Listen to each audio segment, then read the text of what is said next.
Alors aujourd'hui, je vais vous parler du concept de docu-BD, c'est-à-dire une bande dessinée qui est à la fois une œuvre artistique et à la fois un documentaire. Et on va aller faire un tour chez Petit à Petit, maison d'édition qui est un peu spécialisée dans le genre et qui a fait là les choses très très bien avec la traque, l'affaire du pont de Ligonnès. Alors vous connaissez peut-être le personnage. Le contraire serait assez étonnant parce qu'en France, si vous cherchez l'identité des assassins qui ont le plus marqué la société de ces dernières années, Dupont de Ligonnès figure là-dedans. Vous voyez, la chronologie de ses œuvres, elle est ici, à partir de 2011, l'année où il est l'auteur d'un meurtre atroce. Il va en effet assassiner toute sa famille. Vous le voyez, hein, Agnès, 49 ans, c'est l'épouse, et trois de ses enfants vont donc être assassinés à Nantes. Le problème dans cette histoire, Xavier Dupont de Ligonnès, c'est qu'au-delà de l'assassinat atroce, pendant quelques jours, il va faire illusion. Tout le monde va croire que la famille s'est transférée, est partie sur le continent américain, victime, ou plutôt prise en charge par les services secrets, obligés donc de changer de continent, de changer de nom, en raison des activités du père qui jusqu'ici n'était pas celui que l'on croyait, mais qui était au service des renseignements américains.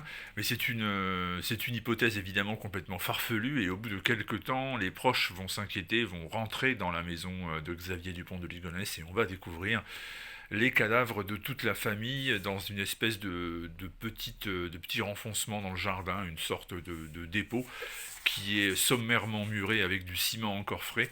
Et la vérité va éclater. Xavier Dupont de Ligonnès est un des assassins les plus déroutants que la société française ait connu entre le XXe et le XXIe siècle. Alors le mystère du pont de Ligonnès, c'est de savoir où est aujourd'hui le type, parce que certains pensent qu'il est mort tout simplement, qu'il a fini par se suicider.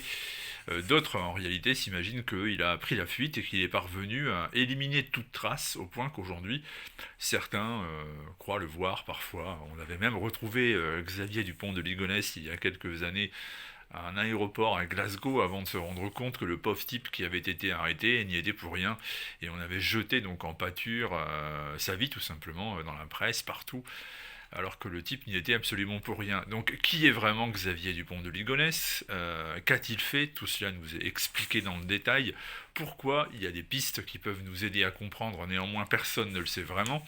Et puis surtout, qu'est devenu Xavier Dupont de Ligonnès? Alors cette bande dessinée nous permet de, non pas de trouver des réponses, car il n'y en a pas, mais en tout cas de nous forger une opinion, et ceci avec beaucoup de faits. Vous avez à la fois des planches entières qui sont dédiées à ce qui s'est passé avant, pendant, après, sous forme de BD. C'est Valette qui s'occupe de dessiner tout cela.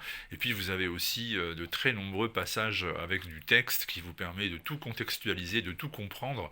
Et c'est ça l'intérêt de la traque, c'est à la fois de vous maintenir en haleine avec une histoire que vous connaissez peut-être, mais qui ici est présentée d'une manière si intéressante que vous allez forcément apprendre de nouvelles choses, et puis en même temps avec le texte qui vous donne de quoi réfléchir et qui vient appuyer parfaitement tout ce qui est représenté en dessin dans cette BD.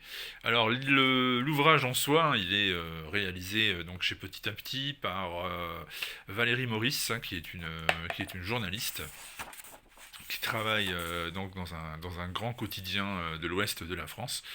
Et c'est elle qui s'occupe de la partie documentaire. Et le scénario est de Olivier Petit, l'un des membres de la famille qui gère la maison d'édition Petit à Petit, dont les parutions sont réellement intéressantes. Moi, j'admets que ces derniers mois, je me suis pris d'une réelle affection, voire d'une passion pour beaucoup des publications de Petit à Petit.